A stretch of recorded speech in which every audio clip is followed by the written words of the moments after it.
ah baara sama diggante Chérif boo ma ci laajee moom damay mal placé parce que xam nga lu tax mooy man Chérif yëpp samay xarit lañu Chérif yëpp samay xarit lañu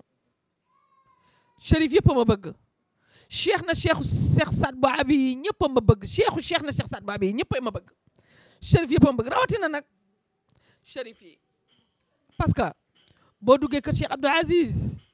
dañ maa bëgg nga dugg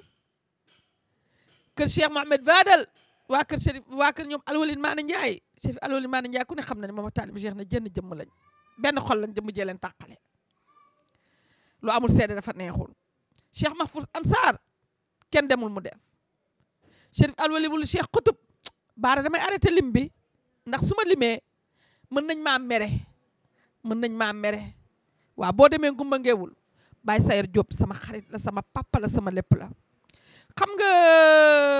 taalibi Cheikh na Cheikh Saad Bou dafa war a doon ndawalu guddi fu ko waaye làmb daj ko fa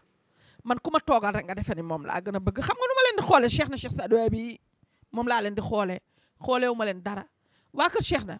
boo ko xoolee Cheikh na Cheikh Saad Bou da ngay ànd ak moom man du ma xoolee Chérif bi fii la bokk du ma xool Chérif bi fii la bokk damay xool ni ñoom ñëpp ay sëtu Cheikh na Cheikh Saad Bou lañ taman Cheikh na Cheikh Saad Bou laa yaakaar te sëtu yonente bi foo ko fekk boo amul loo ko jox sax foo na loxoom ni ko ay dara Chérif Chérif yi daal mention spéciale pour Chérif may nuyu nag caatu Cheikh Abdou Aziz caatu Cheikh Abdou Aziz ma koy nuyu muy Khadija rakko umul badli kër googu moom sama kër la ma demee ca chambre à coucher lay tëdd di bërëngu di def lu ma neex waaw moom ak magam jooju umul badli ñoom ñoo tax ma ñemee ñaañ ci biir Chérif yi waaw umul badli ak Khadija na ak Chérif Alwalid Maana Ndiaye dañoo jàpp ci samay mbagg ni ma ñaañal sigi ci kaw def foofu lu ñaaw waxoo fi lu ñaaw waaye nag Chérif yëpp laa bëgg waaye nag olof Njaay dafa ne ragal féete dafay xañ a wërsëg waaw